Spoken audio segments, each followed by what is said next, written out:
Hello friends, તો મિત્રો આજના વિડીયોમાં આપણે આ જે ટૉપિક છે આપણો ટાટ એચએસ અને એસની અંદર વર્ગ વ્યવહાર અને મૂલ્યાંકન 10 પ્રશ્નો 10 ગુણ, એમાં ખાસ કરીને આપણે બ્લૂમ ટેક્સોનોમી છે અને ક્રિયાત્મક સંશોધન, વર્ગ વ્યવહાર, આ બધા જે ટૉપિક છે એના ઉપર આપણે આજનો વિડીયો રહેવાનો છે. તો સ્ટાર્ટ કરીએ આપણે. પહેલો પ્રશ્ન છે, બ્લૂમનું વર્ગીકરણ પ્રથમ કોણે રજૂ કર્યું? તો સાચો જવાબ આવશે બેન્જામિન બ્લૂમે. તો એની સંપૂર્ણ માહિતી જોઈએ. બ્લૂમ્સ ટેક્સોનોમી એ શૈક્ષણિક હેતુઓને ગોઠવવાની પદ્ધતિ છે. આ પદ્ધતિ 1956માં બેન્જામિન બ્લૂમ દ્વારા રજૂ કરવામાં આવી હતી અને 2001માં તેના સુધારેલ આવૃત્તિ પ્રકાશિત થઈ હતી. તે વિદ્યાર્થીઓના વિચારશક્તિના સ્તરો, લેવલ્સ ઓફ થિંકિંગ સમજવામાં મદદ કરે છે. પ્રશ્ન 2, બ્લૂમનું વર્ગીકરણ કયા વર્ષમાં રજૂ થયું હતું? તો એ હમણાં જ જોયું મિત્રો, 1956માં રજૂ થયું હતું. આપણે માહિતી જોઈ લઈએ એની પણ. ઓલરેડી અહીંયા બતાવ્યું જ છે પહેલાં કે 1956માં બ્લૂમ ટેક્સોનોમી બેન્જામિન બ્લૂમે રજૂ કરી હતી ફર્સ્ટ ટાઈમ. પ્રશ્ન 3, સુધારેલ બ્લૂમનું વર્ગીકરણ કયા વર્ષમાં રજૂ થયું? એ પણ આપણે માહિતી હમણાં જ જોઈ, 2001માં.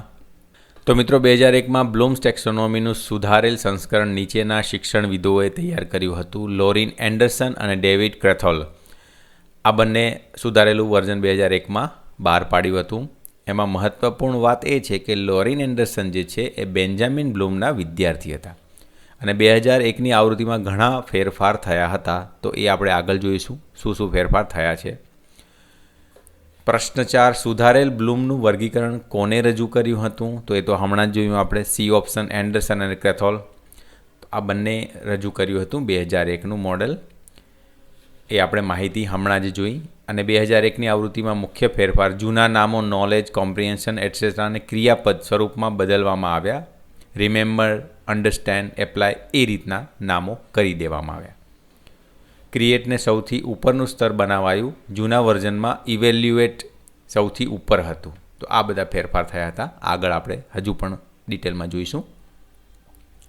પ્રશ્ન 5, બ્લૂમના વર્ગીકરણમાં કુલ કેટલા ક્ષેત્રો ડોમેઇન છે? તો સાચો જવાબ આવશે 3. કઈ રીતે? તો અહીંયા મેં Bloom's taxonomy by Benjamin Bloom એમની સંપૂર્ણ માહિતી આપી છે. આ મિત્રો ઓરિજિનલ વર્ઝન નથી. ઓરિજિનલ વર્ઝન આ છે જૂની આવૃત્તિ. એમાં ખાલી જ્ઞાનાત્મક ક્ષેત્ર જ હતું. કોગ્નિટિવ ડોમેઇન એટલું જ હતું, જ્ઞાનાત્મક ક્ષેત્ર.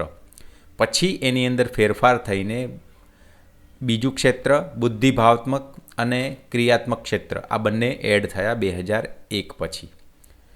એટલે આ ડિટેલ છે જેની અંદર જુઓ, જ્ઞાનાત્મક ક્ષેત્ર જે આપણો ક્વેશ્ચન હતો, 3 ડોમેઇન. એટલે આ પહેલું જ્ઞાનાત્મક, બુદ્ધિભાવાત્મક અને ક્રિયાત્મક. તો આ રીતના 3 ક્ષેત્રો છે. એમાં પહેલાં સૌથી નીચું પહેલા સ્તરમાં જ્ઞાન અને સૌથી ઉપરના સ્તરમાં મૂલ્યાંકન આવે છે. એ આપણે આગળ એના પણ પ્રશ્નો જોઈશું. બ્લૂમ્સ ટેક્સોનોમી 1956 જૂની આવૃત્તિ, એની વાત કરી હતી મેં કે આ જૂની આવૃત્તિ છે જેની અંદર ખાલી જ્ઞાનાત્મક ક્ષેત્ર જ હતું. એના બધા ટર્મ્સ આપ્યા છે. અને આ જે ફેરફારો થયા હતા મિત્રો, તો બુદ્ધિભાવાત્મક ક્ષેત્ર ક્યારે એડ થયું હતું? અફેક્ટિવ ડોમેઇન જે કહેવાય છે, 1964માં વિકસાવવામાં આવ્યું હતું. મુખ્ય યોગદાન ડેવિડ ક્રેથોલ અને તેમના સહયોગીઓએ આ ડોમેઇન આપ્યું હતું 1964માં, જેવા ભાવનાઓ, વલણ અને મૂલ્યો સાથે સંબંધિત છે. ક્રિયાત્મક ક્ષેત્ર જેને સાયકોમોટર ડોમેઇન કહેવાય છે, બ્લૂમ દ્વારા સીધું 1956માં પૂર્ણ રીતે રજૂ કરવામાં આવ્યું ન હતું. પછી અલગ અલગ શિક્ષણવિદોએ વિકસાવ્યું, જેમ કે એલિઝાબેથ સિમ્પસન 1972માં આ જે ક્ષેત્ર છે ક્રિયાત્મક ક્ષેત્ર એ વિકસાવ્યું હતું. તો આ એની માહિતી છે. પ્રશ્ન 6, જ્ઞાનાત્મક ક્ષેત્રમાં કેટલા સ્તર છે? તો 6 સ્તર છે. કયા કયા? જ્ઞાનાત્મક ક્ષેત્ર નોલેજ, જ્ઞાન, સમજૂતી, લાગુ કરવું, વિશ્લેષણ, સંકલન સર્જન અને મૂલ્યાંકન. આ 6 સ્તરો છે. મૂળ બ્લૂમના વર્ગીકરણમાં સર્વોચ્ચ સ્તર કયું હતું? તો સાચો જવાબ આવશે, આપણે વાત કરી હમણાં જ, મૂલ્યાંકન. આપણને અહીંયા દેખાય જ છે. મૂલ્યાંકન ઇવેલ્યુએશન સૌથી ઊંચું અને જ્ઞાન સૌથી નીચું. અહીંથી આપણે અહીંયા જઈએ છીએ, આ યાદ રાખવાનું મિત્રો. સુધારેલ બ્લૂમના વર્ગીકરણમાં સર્વોચ્ચ સ્તર કયું છે? સાચો જવાબ આવશે સર્જન. આ સર્વોચ્ચ સ્તર છે. અહીંયા જુઓ, સુધારેલ જે છે એમાં યાદ રાખવું ત્યાંથી ચાલુ કરીને સૌથી નીચું, સર્જન કરવું સર્વોચ્ચ સ્તર સૌથી ઊંચું. પ્રશ્ન 9. સુધારેલ બ્લૂમના વર્ગીકરણમાં જ્ઞાન નોલેજને કયા શબ્દથી બદલવામાં આવ્યું? સાચો જવાબ આવશે સ્મરણ, જે અહીંયા બતાવ્યું છે. રિમેમ્બર યાદ રાખવું એટલે કે સ્મરણ, જેને સૌથી નીચું સ્તર આપવામાં આવ્યું હતું.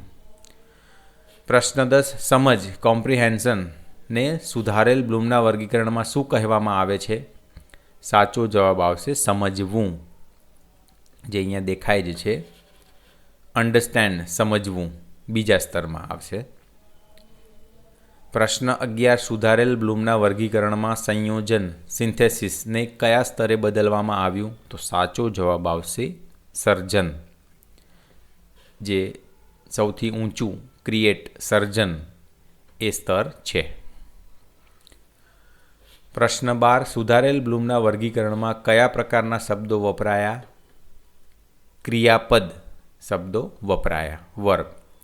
અહીંયા એની માહિતી આપણે જોઈ કે સૌથી નીચું સ્તર નોલેજ, સૌથી ઊંચું સ્તર ઇવેલ્યુએશન એટલે મૂલ્યાંકન. આ આવૃત્તિમાં નામો બધા નામરૂપ હતા. 1956ની વાત કરીએ, અને 2001ની સુધારેલી આવૃત્તિમાં નામોને ક્રિયાપદ સ્વરૂપ એટલે કે વર્બ ફોર્મમાં બદલવામાં આવ્યા. તો આ મહત્વપૂર્ણ માહિતી છે. પ્રશ્ન 13. બ્લૂમના વર્ગીકરણનો મુખ્ય હેતુ શું છે? સાચો જવાબ આવશે શૈક્ષણિક ઉદ્દેશોનું વર્ગીકરણ કરવું. પ્રશ્ન 14. જ્ઞાનાત્મક ક્ષેત્રનો સંબંધ કયા સાથે છે? સાચો જવાબ આવશે વિચાર શક્તિ, કારણ કે મગજ રિલેટેડ છે એટલા માટે કહી શકાય. પ્રશ્ન 15. ભાવનાત્મક ક્ષેત્રનો સંબંધ કયા સાથે છે? ભાવ અને અભિગમ, બી ઓપ્શન આવશે સાચો. પ્રશ્ન 16. કૌશલ્યાત્મક ક્ષેત્રનો સંબંધ કયા સાથે છે? જેને ક્રિયાત્મક ક્ષેત્ર પણ કહે છે મિત્રો, એટલે સાચો જવાબ આવશે શારીરિક કુશળતા. સુધારેલ બ્લૂમના વર્ગીકરણમાં જ્ઞાન પરિમાણમાં કેટલા પ્રકાર છે? સાચો જવાબ આવશે 4. એ આપણને અહીંયા દેખાય છે. આ સુધારેલું વર્ઝન છે 2001 પછીનું. એમાં જ્ઞાન પરિમાણમાં પહેલું છે તથ્ય આધારિત જ્ઞાન, બીજું છે ધારણા આધારિત જ્ઞાન, ત્રીજું છે પ્રક્રિયા આધારિત જ્ઞાન અને ચોથું છે સ્વજ્ઞાન પરાજ્ઞાન જે કહેવાય છે. ઉદાહરણ પણ અહીંયા આપ્યા છે, જોઈ લેવા. પ્રશ્ન 18. મેટાકોગ્નિટિવ જ્ઞાનનો અર્થ શું છે? તો સાચો જવાબ આવશે પોતાના વિચારો વિશેનું જ્ઞાન. અહીંયા આપણને દેખાય જ છે જ્ઞાન પરિમાણમાં મેટાકોગ્નિટિવ નોલેજ, સ્વજ્ઞાન, પોતાના વિચાર પ્રક્રિયા વિશે જ્ઞાન આપેલું જ છે, જોઈ લેવું. પ્રશ્ન 19. ઉચ્ચ સ્તરની વિચાર શક્તિ કયા સ્તરથી શરૂ થાય છે? સાચો જવાબ આવશે વિશ્લેષણ. પ્રશ્ન 20. સુધારેલ બ્લૂમના વર્ગીકરણમાં વધુ કઈ પદ્ધતિ પર ભાર મૂકવામાં આવ્યો છે? સાચો જવાબ આવશે વિદ્યાર્થી કેન્દ્રિત. મતલબ 2001 પછીની જે બ્લૂમ ટેક્સોનોમી જે છે એમાં મતલબ કે વિદ્યાર્થીને મૂળમાં રાખીને, કેન્દ્રમાં રાખીને જ બધી પ્રવૃત્તિઓ કરવાની, એ રીતની વાત છે. પ્રશ્ન 21. બૌદ્ધિક ક્ષેત્ર એટલે કે કોગ્નિટિવ ડોમેઇનનું સૌથી નીચલું સ્તર કયું છે? સાચો જવાબ આવશે જ્ઞાન. એ આપણે જોયું જ છે. જ્ઞાનાત્મક એટલે કે કોગ્નિટિવ, એમાં નોલેજ જ્ઞાન સૌથી નીચું અને મૂલ્યાંકન ઇવેલ્યુએશન એ સૌથી ઊંચું. પ્રશ્ન 22. શીખેલી બાબતોને નવી પરિસ્થિતિમાં લાગુ પાડવી એ બ્લૂમના કયા સ્તરને દર્શાવે છે? સાચો જવાબ આવશે ઉપયોજન એપ્લિકેશન. પ્રશ્ન 23, માહિતીને નાના નાના ભાગોમાં વહેંચીને તેની તપાસ કરવી એટલે શું? સાચો જવાબ આવશે વિશ્લેષણ. તો અહીંયા તમે જોઈ શકો જ્ઞાનાત્મકમાં જે પહેલો, બીજો, ત્રીજો અને ચોથો જે તબક્કો અથવા સ્તર કહેવાય છે એ એનાલિસિસ વિશ્લેષણ છે, એના વિશેની માહિતી આપી છે. પ્રશ્ન 24, બૌદ્ધિક ક્ષેત્રનું સૌથી ઊંચું સ્તર કયું છે? 1956ના મૂળ વર્ગીકરણ મુજબ. તો એ તો આપણે જોયું હતું જ હમણાં. મૂલ્યાંકન એ સૌથી ઊંચું છે, એની માહિતી અહીંયા આપી જ છે, જે ઓલરેડી આપણે જોઈ ચૂક્યા છીએ. મૂલ્યાંકન. પ્રશ્ન 25, ભાવનાત્મક ક્ષેત્ર અફેક્ટિવ ડોમેઇન મુખ્યત્વે શેની સાથે જોડાયેલું છે? સાચો જવાબ આવશે લાગણીઓ, અભિગમ અને મૂલ્યો. પ્રશ્ન 26, વિદ્યાર્થી કોઈ કાવ્યનો સારાંશ પોતાના શબ્દોમાં લખે છે તો તે કયો ઉદ્દેશ્ય સિદ્ધ કરે છે? સાચો જવાબ આવશે સમજ. પ્રશ્ન 27, વિદ્યાર્થી આપેલ માહિતીનો ઉપયોગ કરીને ગણિતનો દાખલો ગણે છે. આ ઉદાહરણ બ્લૂમના કયા સ્તરનું છે? સાચો જવાબ આવશે ઉપયોજન એટલે કે એપ્લાઇંગ.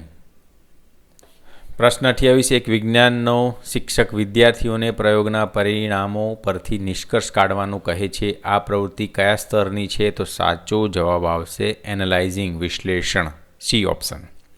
પ્રશ્ન 29, વર્ગ વ્યવહારનો મુખ્ય ઉદ્દેશ્ય શું છે? સાચો જવાબ આવશે ભણતર માટે અનુકૂળ વાતાવરણ બનાવવું. પ્રશ્ન 30, અસરકારક વર્ગ વ્યવહાર માટે સૌથી મહત્વપૂર્ણ ઘટક કયો છે? સાચો જવાબ આવશે વિદ્યાર્થી સાથે સકારાત્મક સંબંધ. પ્રશ્ન 31, સતત અને સર્વાંગી મૂલ્યાંકન CCE નો અર્થ શું છે? સાચો જવાબ આવશે સતત અને તમામ ક્ષેત્રોમાં મૂલ્યાંકન. અને મિત્રો CCEનું ફૂલ ફોર્મ જોઈએ તો કન્ટિન્યુઅસ કોમ્પ્રેહેન્સિવ ઇવેલ્યુએશન. તો આ એનું ફૂલ ફોર્મ છે, એ પણ યાદ રાખી લેવાનું. રચનાત્મક મૂલ્યાંકન ક્યારે થાય છે? સાચો જવાબ આવે ભણતર દરમિયાન. પ્રશ્ન 33, સમાપન મૂલ્યાંકનનો હેતુ શું છે? ઓપ્શન બી, અંતિમ પરિણામ માપવું. પ્રશ્ન 34, વર્ગખંડમાં શિસ્ત જાળવવાનો શ્રેષ્ઠ માર્ગ કયો છે? સાચો જવાબ આવશે પ્રેમ અને સમજ. પ્રશ્ન 35, મૂલ્યાંકનનો મુખ્ય હેતુ કયો છે? સાચો જવાબ આવશે ભણતરનું સ્તર જાણવા. પ્રશ્ન 36, કઈ પદ્ધતિ ગુણાત્મક મૂલ્યાંકન દર્શાવે છે? સાચો જવાબ આવશે ટિપ્પણી.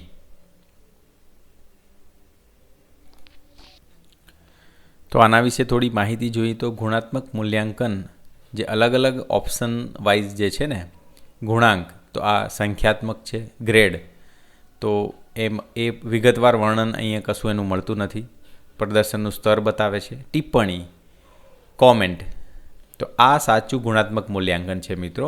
શિક્ષક દ્વારા શબ્દોમાં આપવામાં આવતો અભિપ્રાય જે વિદ્યાર્થીની શક્તિ અને કમજોરી સમજાવે છે, એટલે આ સાચું ગુણાત્મક મૂલ્યાંકન કહેવાય.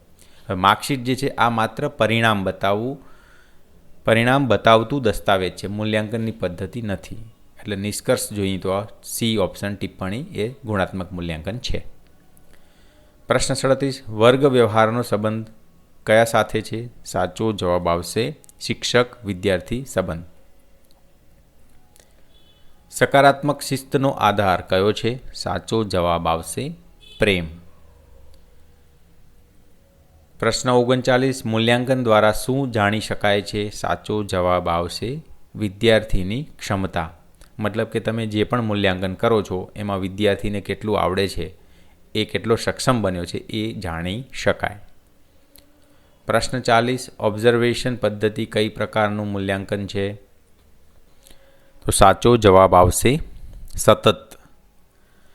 પ્રશ્ન 41, વર્ગ વ્યવહારનો હેતુ શું છે? સાચો જવાબ આવશે શીખવાની પ્રક્રિયા સરળ બનાવવી, બી ઓપ્શન. પ્રશ્ન 42, આત્મમૂલ્યાંકન એટલે શું? સાચો જવાબ આવશે વિદ્યાર્થી પોતાનું મૂલ્યાંકન કરે, બી ઓપ્શન. પ્રશ્ન 43, સહપાઠી મૂલ્યાંકન એટલે શું? તો સાચો જવાબ આવશે મિત્રો સાથે જે મૂલ્યાંકન કરે એને સહપાઠી મૂલ્યાંકન કહેવાય. બ્લૂમના વર્ગીકરણમાં જ્ઞાન કયા સ્તરનું છે? તો સૌથી નીચા સ્તરનું, મતલબ કે બ્લૂમના વર્ગીકરણ પ્રમાણે જ્ઞાન સૌથી નીચું સ્તર છે. પ્રશ્ન 45. અસરકારક મૂલ્યાંકન કયું હોવું જોઈએ? સાચો જવાબ આવશે ન્યાયી મૂલ્યાંકન અસરકારક હોવું જોઈએ. મતલબ કે એમાં પક્ષપાત હોવું જોઈએ નહીં. શિક્ષક બધાનું મૂલ્યાંકન પક્ષપાત વગર કરવું જોઈએ. એને અસરકારક મૂલ્યાંકન કહેવાય. પ્રશ્ન 46. વર્ગ વ્યવહાર માટે નિયમો કેવા હોવા જોઈએ? ઓપ્શન બી સ્પષ્ટ અને સરળ. પ્રશ્ન 47. મૂલ્યાંકનનું પરિણામ કોના માટે ઉપયોગી છે? સાચો જવાબ આવશે ઉપરોક્ત બધા, માર્ગદર્શન, સુધારણા, પુનઃશિક્ષણ આ બધા માટે ઉપયોગી છે. પ્રશ્ન 48. પ્રોજેક્ટ કાર્ય કઈ પદ્ધતિમાં આવે છે? સાચો જવાબ આવશે રચનાત્મક. પ્રશ્ન 49. વિદ્યાર્થીની ભાગીદારી વધારવા શું કરવું જોઈએ? તો સાચો જવાબ આવશે પ્રશ્નોત્તરી, ચર્ચા, પ્રવૃત્તિ બધું જ કરવું જોઈએ. એટલે ઉપરોક્ત તમામ કરવા જોઈએ. પ્રશ્ન 50. મૂલ્યાંકન ક્યારે થવું જોઈએ? સાચો જવાબ આવશે સતત મૂલ્યાંકન થવું જોઈએ. એટલે કન્ટિન્યુઅસ. તમે એનો વીકલી ટેસ્ટ લઈ શકો, મંથલી લઈ શકો, 2 મહિને, ત્રિમાસિક, આ રીતના જે ઇવેલ્યુએશન થાય સતત ઇવેલ્યુએશન કહેવાય, CCE. પ્રશ્ન 51. નિદાનાત્મક મૂલ્યાંકનનો હેતુ? તો સાચો જવાબ આવશે ભૂલ શોધવી. પ્રશ્ન 52. શૈક્ષણિક મૂલ્યાંકનનો આધાર શું છે? તો સાચો જવાબ આવશે પાઠ્યક્રમ. પ્રશ્ન 53. અસરકારક વર્ગ વ્યવહાર માટે જરૂરી ગુણ? તો સાચો જવાબ આવશે સહાનુભૂતિ. પ્રશ્ન 54. આત્મવિશ્વાસ વધે તે માટે? ઉપરોક્ત બધા, એટલે કે પ્રશંસા, પ્રોત્સાહન, માર્ગદર્શન બધાની જરૂર પડે આત્મવિશ્વાસ વધારવા માટે. પ્રશ્ન 55. મૂલ્યાંકનનો પ્રકાર નથી તો કયું આવે મિત્રો? દંડાત્મક એ મૂલ્યાંકનનો પ્રકાર નથી.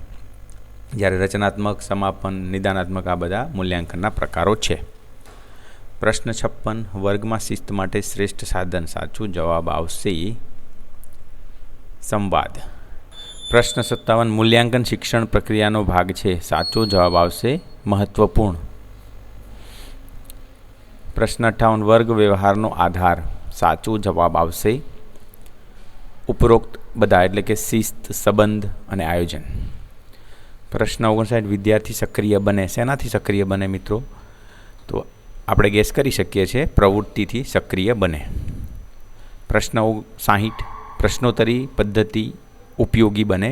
ક્યારે ઉપયોગી બને? સાચો જવાબ આવશે ઉપરોક્ત બધા.